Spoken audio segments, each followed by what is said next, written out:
여러분, 동네 걷다 보면 그런 생각 안 드세요? 아니, 왜 저 가게는 저게 똑하니 자리 잡고 있을까? 왜 어떤 거리는 가게들로 빽빽한데 어떤 곳은 휑할까요? 오늘 우리 동네 상점가에 숨겨진 보이지 않는 규칙, 그 비밀을 한번 파헤쳐 보겠습니다. 이거 한번 보세요. 한 블록에 커피숍이 3개나 있는데 바로 다음 블록엔 하나도 없죠. 이게 대체 왜 이럴까요? 사실 이 모든 현상 뒤에는 중심지 이론이라는 아주 강력하고 흥미로운 경제 지리학 이론이 숨어 있습니다.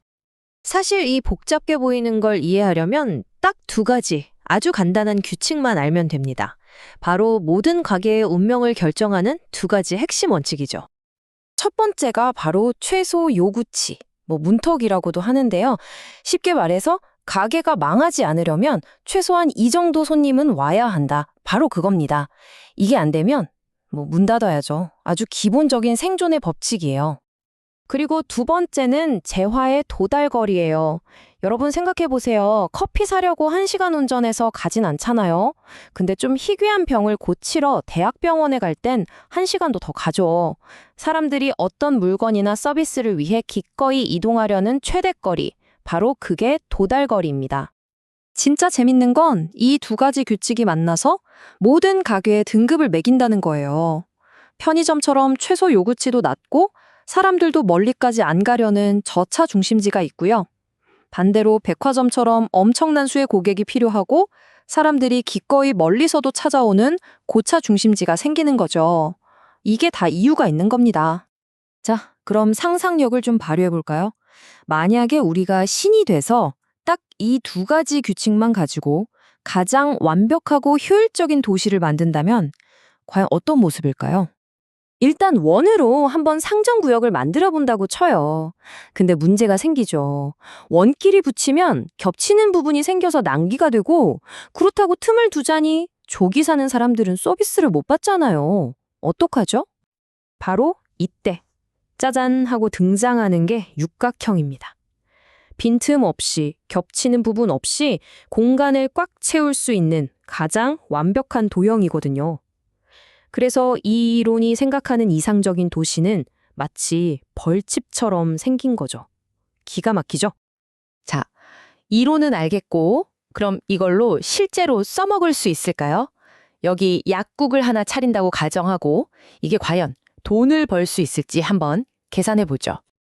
방법은 간단해요. 먼저 이 약국의 사람들이 얼마나 멀리서 올까 그 도달거리를 정해요. 한 1km라고 치죠. 그 다음에 그 안에 사는 사람이 총 몇 명인지 보고 그 중에서 한 달에 약국을 이용할 사람이 몇 명이나 될지 수요를 따져보는 거예요.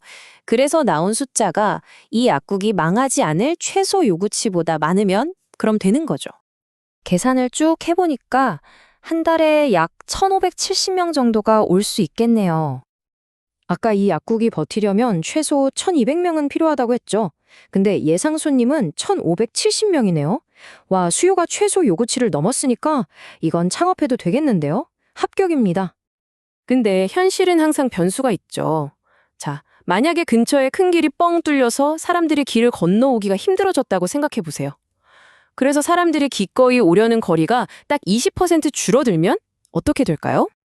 이게 무서운 게 거리가 20% 줄면 면적은 반지름의 제곱에 비례하니까 무려 36%나 확 줄어들어요. 그럼 어떻게 되냐?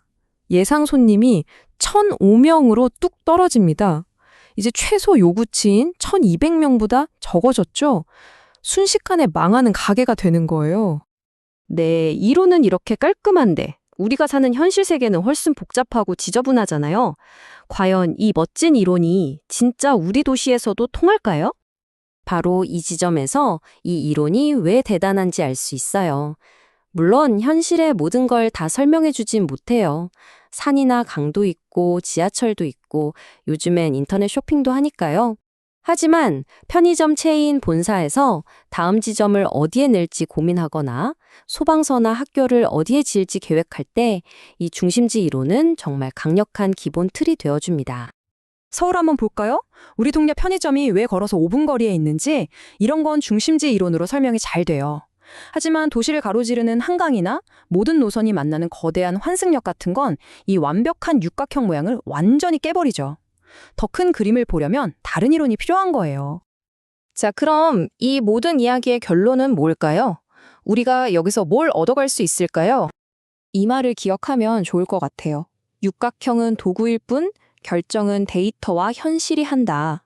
이 이론이 모든 문제의 정답을 알려주는 마법 지팡이는 아니라는 거예요. 대신 우리가 어디를 봐야 하고 어떤 질문을 던져야 하는지 알려주는 아주 똑똑한 나침반인 셈이죠. 오늘 이 시간으로 여러분은 세상을 보는 새로운 안경을 하나 장착하신 겁니다.